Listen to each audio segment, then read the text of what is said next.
الاب موديول. فاحنا دلوقتي عايزين نربط البرودكت دي او يعني القائمه دي اوكي بصفحه البرودكت. هنعمل ايه؟ هنيجي هنا مثلا هنعمل كده راوتر لينك.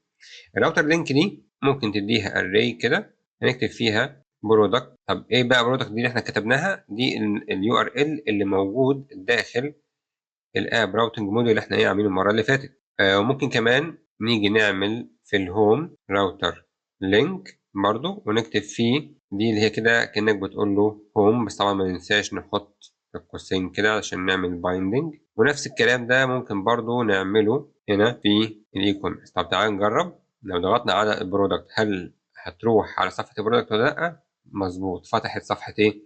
البرودكت. طيب وممكن برضه صفحة البرودكت احنا ممكن عايزين نخلي الفيو دي مثلا تفتح التفاصيل او البرودكت ديتيلز بتاعت البرودكت. فهنيجي نعمل ايه مثلا؟ هنيجي هنا في البرودكت ليست زي ما انت شايف انا عامل هنا الفيو، هنيجي برضه نعمل لها راوتر لينك. هنا في الاري دي هنحط الاي دي بتاع البرودكت، بس مبدئيا كده احنا هنحط واحد هنثبته على البرودكت الاولاني علشان لسه مفترض عايزين نتكلم عن الدايناميك راوتنج، ده هيبقى في الفيديو اللي جاي.